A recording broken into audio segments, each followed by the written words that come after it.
बेटे बहू के कमरे से आ रही आवाजों से बुजुर्ग माँ की नींद खुल गई। बेटा कह रहा था उसे मुंबई में नौकरी मिल गई है, मगर हम तीनों वहाँ नहीं रह पाएंगे क्योंकि कमरा छोटा है और दोनों जगह का किराया मैं दे नहीं सकता। तो क्यों ना हम माँ को वृद्धाश्रम में छोड़ दें।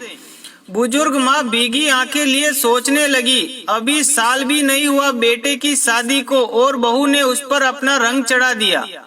इस बात के जवाब में बहू क्या कहेगी? वो तो खुशी होगी उसके मन की जो पूरी हो रही है। हे भगवान! मगर पति की बात सुनकर पत्नी बोली, नहीं माँ और मैं यहीं रहेंगे। मैं पढ़ी लिखी हूँ, बच्चों को ट्यूशन पढ़ाकर इतना तो कमा ही लूंगी कि मेरा और माँ का गुजारा हो जाए।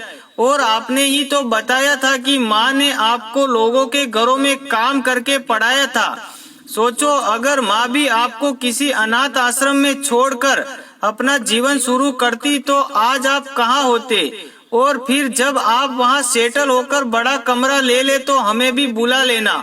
वैसे भी माँ उस वृक्ष के समान होती है जो सिर्फ छाया ही नहीं फल भी देती है। माँ की आंखों में आंसू थे। उसे भी समझ आ रहा था कि उसे बहू में एक बहुत अच्छी बेटी मिली है। दोस्तों कहानी का भाव यही है, सास बहू का रिश्ता भी माँ बेटी का रिश्ता है। दोस्तों अगर दोनों तरफ से प्रेम और सम्मान देने की कोशिश हो तो सचमुच ये रिश्ता बहुत ही प्यारा है जो घरों को परिवार को जोड़ने में महत्वपूर्ण कड़ी है। जिस घर में भी लड़की बहू बनकर जाती है उस घर की मालकिन अर्थात सास के साथ बहू का रिश्ता बहू जैसा नहीं बिल्कुल माँ बेटी जैसा होना चाहिए। जो बेटी अपने पूरे परिवार जिसके साथ पूरा बचपन बिताया छोड़कर आती है तो ससुराल में उसे इतना प्यार मिले कि वह अपने उस बचपन के खूबसूरत परिवार को याद करना ही भूल जाए। अगर आप दोनों वाकई में ही एक दूसरे के साथ अपने रिश्ते को मजबूत बनाना चाहती हैं तो एक दूसरे से खुलकर बातें शेयर करें। जी हाँ, सास बहू दोनों ही एक दूसरे से अच्छी बुरी हर तरीके की बातें शेयर करनी चाहिए। वही सास को भी इस बात का ख्याल रखना चाहिए कि उनकी बहू नए जमाने की है तो उसे बदलने की जगह उसे समझाने का काम करे।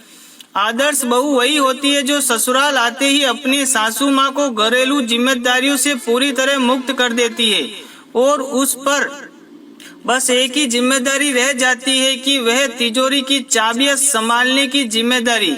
ये वह जिम्मेदारी है जिसे उठाने के लिए बहू हमेशा ही नादान और नासमझ करार दी जाती है। दोस्तों कहानी अच्छी लगी हो तो कमेंट में जरूर बताएं और कहानी को ज्यादा से ज्यादा शेयर करें। फिर मिलेंगे एक छोटी सी प्रेरणादायक कहानी के साथ। जय हिंद, जय भारत, जय श्री राम, हर हर महादेव। दोस्तों कहानी को ज्यादा से ज्यादा शेयर करें। जय हिंद।